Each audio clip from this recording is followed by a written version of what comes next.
بسم اللہ الرحمن الرحیم۔ معزز سامعین، السلام علیکم۔ سامعین، یہودیت میں تجہیز و تکفین سے مراد وہ اعمال رسومات ہیں جو کسی یہودی کی وفات کے بعد اسے دفنانے سے پہلے انجام دیے جاتے ہیں۔ یہودیت میں موت کو جزو حیات اور منشأ عزی تسلیم کیا جاتا ہے۔ مرنے کے بعد یہودی رسومات اس بات کی دلیل ہیں کہ موت برحق ہے، اور یہودیت کسی طور بھی اس سے انکار یا احتجاج پر یقین نہیں رکھتی، بلکہ اسے حیات انسانی کے اہم جزو کے طور پر مانتی ہے۔ سامعین، آپ سے گزارش ہے کہ آپ ہمارے چینل اسلامک گلدستہ کو سبسکرائب کرنا مت بھولیے گا۔ سامعین، یہودی جب کوئی مر جاتا ہے تو ماتم اور رونا پیٹنا نہیں کرتے، بلکہ اسے ایک حقیقت مان کر خاموش بیٹھ جاتے ہیں۔ جب یہودیوں میں کوئی مر جاتا ہے تو اس کی آنکھیں بند کر کے میت کو فرش پر لٹا دیا جاتا ہے اور اسے ایک سفید کپڑے سے ڈھانپ دیا جاتا ہے اور قریب ہی شمع روشن کر دی جاتی ہیں۔ احتراماً میت کو کسی بھی وقت اکیلا نہیں چھوڑا جاتا۔ میت کے قریب کچھ بھی کھانا پینا یہودیت کے نزدیک ممنوع ہے، یہاں تک کہ پانی بھی نہیں پی سکتے۔ اس عقیدے کے مطابق یہودی کہتے ہیں کہ چونکہ مرنے والا اب ان افعال کو انجام نہیں دے سکتا، لہٰذا اس کی روح کو تکلیف ہوگی۔ سامعین، میت کے قریب موجود رہنے والوں کو شو میرم کہا جاتا ہے۔ یہ ایک عبرانی لفظ ہے۔ زیادہ تر یہودی برادریوں میں رضاکاروں کی مخصوص جماعت ہوتی ہے جسے شیروا قادشہ یعنی مقدس لوگ کہا جاتا ہے، جن کے ذمہ تجہیز و تکفین کی رسومات ادا کرنا ہوتا ہے۔ یعنی عام یہودی اور عزیز و کارب تجہیز و تکفین کی رسومات ادا نہیں کرتے، بلکہ ایک مخصوص جماعت جسے شیروا قادشہ کہا جاتا ہے وہ تجہیز و تکفین کی رسومات ادا کرتے ہیں۔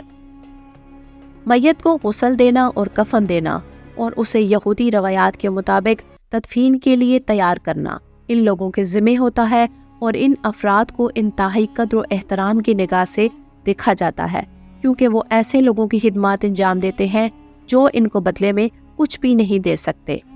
سامعین، آپ یہ سن کر یقیناً حیران ہوں گے کہ یہودی عقیدے کے مطابق میت کو چھونا روحانی ناپاکی کا سبب ہوتا ہے، لہٰذا کوہن کو میت والے کمرے یا جگہ پر موجود ہونے کی اجازت نہیں ہوتی۔ جیسے ہمارے اسلام میں علماء اور مسیحیت میں پادری ہوتے ہیں، ایسے ہی یہودیوں کے پیشوا اور واعظ کو کوہن کہا جاتا ہے۔ یہ بھی عبرانی زبان کا لفظ ہے۔ سامعین، وہ لوگ جنہوں نے میت کو مس کیا ہو ان پر غسل یا کم از کم ہاتھ پاؤں دھونا یہودیت میں لازم ہوتا ہے۔ یہودیت میں تدفین کا عمل ہر ممکن صورت جلد از جلد انجام دیا جاتا ہے۔ میت کو حنوط کرنا یا جلانا یہودیت میں ممنوع ہے، البتہ اگر مرحوم نے اپنے اعضاء عطیہ کیے ہوں تو اس کی مشروط شرعی اجازت لی جا سکتی ہے، اگر یہ ثابت ہو کہ ایسا کرنے سے کوئی زندگی بچائی جا سکتی ہے، کیونکہ جسم کا اس کے مکمل اعضاء سمیت دفن کرنا بھی یہودیت میں لازمی ہے۔ کفن پہنایا جاتا ہے اور اس کے بعد کفن یا تابوت کو کھولنے کی اجازت یہودیت میں نہیں، تاکہ مرحوم کے دشمن اسے اس بے بسی اور بے چارگی کی حالت میں نہ دیکھ پائیں۔ میت کے اوپر ایک شال ڈالی جاتی ہے جسے تالید کہا جاتا ہے۔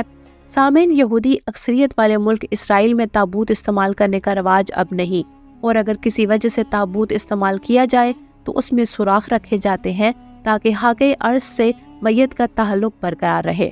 ایک انتہائی عجیب و غریب رسم یہودیت میں پائی جاتی ہے، اور وہ رسم یہ ہے کہ مرنے والے کا قریبی عزیز ایک مٹھی مٹی کی بھر کر اس کے کفن میں ڈال دیتا ہے۔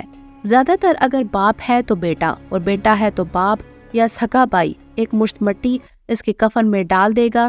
سامعین، یہ اس لیے کیا جاتا ہے کہ یہودیت کا یہ عقیدہ ہے کہ مرنے والے کا جسم مٹی میں مل جائے گا، اس لیے اس کا کوئی قریبی رشتہ دار اس کے جسم پر مٹی ڈالے۔ اسی وجہ سے کفن میں ایک مٹھی مٹی ڈالی جاتی ہے۔ یہودیت کی قدیم تاریخ کا مطالعہ کیا جائے تو پتہ چلتا ہے کہ یہودی مردہ شخص کو عام طور پر اسی دن دفناتے تھے جس دن اس کی موت واقع ہوتی۔ اس کی دو وجوہات تھی۔ پہلی یہ کہ مشرق وسطیٰ کے گرم موسم میں لاشیں جلدی گل سڑ جاتی تھی، اور دوسری وجہ یہ کہ اس زمانے میں لوگوں کا خیال تھا کہ اگر وہ لاش کو فوراً نہیں دفنائیں گے تو وہ مردے اور اس کے گھر والوں کا احترام نہیں کر رہے ہوں گے۔ انجیل میں اور اعمال کی کتاب میں 4 ایسے واقعات کا ذکر ہوا ہے جن میں ایک مردے کو اسی دن دفنایا گیا جس دن وہ مر گیا۔ کچھ صدیاں پہلے حضرت یعقوب علیہ السلام کی بیوی راحل سفر کے دوران فوت ہو گئی۔ اللہ کے نبی حضرت یعقوب علیہ السلام نے ان کی لاش کو گھر واپس لانے کے بجائے وہی راستے میں دفن کر دیا۔ سامعین، تاریخ سے ظاہر ہوتا ہے کہ یہودی لوگ لاش کو دفنانے کے لیے بہت سی تیاریاں کرتے تھے۔ مردے کے دوست اور گھر والے لاش کو نہلاتے تھے، اس پر خوشبو لگاتے تھے، تیل ملتے تھے اور اس سے کپڑوں میں لپیٹتے تھے۔ آس پاس پڑوس کے لوگ آ کر گھر والوں سے افسوس کرتے تھے اور ان کو تسلی دیتے تھے، مگر ماتم اور رونا پیٹنا نہیں کرتے تھے۔ سامعین، بہت سے یہودی خاندان قدرتی غاروں میں قبریں بناتے تھے یا پھر چٹانوں میں غار کھودتے تھے اور ان میں اپنے مردوں کو دفناتے تھے۔ اس طرح وہ ایک ایسے دستور پر عمل کرتے تھے جو ان کے باپ دادا نے قائم کیا تھا۔ حضرت ابراہیم علیہ السلام، حضرت سارہ، حضرت اسحاق علیہ السلام اور حضرت یعقوب علیہ السلام، ان کے خاندان کے دوسرے لوگوں کو شہر جبرون کے نزدیک مفیلا کے غار میں دفن کیا گیا تھا۔ سامعین، یہودیت میں یورپی یہودیوں نے 17ویں اور 18ویں صدی میں مذہبی علامات کے طور پر سر پر کپا پہننا شروع کیا تھا۔ یہودی مذہبی روایات کے مطابق تمام مردوں کے لیے عبادت کرنے یا قبرستان جاتے وقت سر کو کپا سے ڈھانپنا لازمی ہوتا ہے۔ یہ پورے سر پر نہیں ہوتا بلکہ سر کے بالکل درمیان میں ایک چھوٹی سی ٹوپی یا چھوٹے سے کور کی طرح رکھا جاتا ہے۔ جب کوئی مر جاتا ہے تو بعض یہودی روایات کے مطابق اس سر کو کپا سے ڈھانپ دیا جاتا ہے یا بعض کے مطابق کپا اس کے سینے پر رکھ کر اسے دفن کر دیا جاتا ہے۔ سامعین، اللہ پاک سے دعا ہے کہ وہ ہمارا خاتمہ ایمان پر قائم فرمائے اور ہمیں مرتے وقت کلمہ شہادت نصیب فرمائے، آمین یا رب العالمین۔ سامعین، امید ہے کہ آپ کو ہماری آج کی ویڈیو پسند آئی ہوگی۔ اگر ویڈیو پسند آئے تو ویڈیو کو لائک کریں، شیئر کریں اور چینل کو سبسکرائب کرنا مت بھولیے گا۔ کمنٹس میں آپ اپنی قیمتی رائے کا اظہار کر سکتے ہیں۔ اللہ پاک ہم سب کا حامی و ناصر ہو، آمین یا رب العالمین۔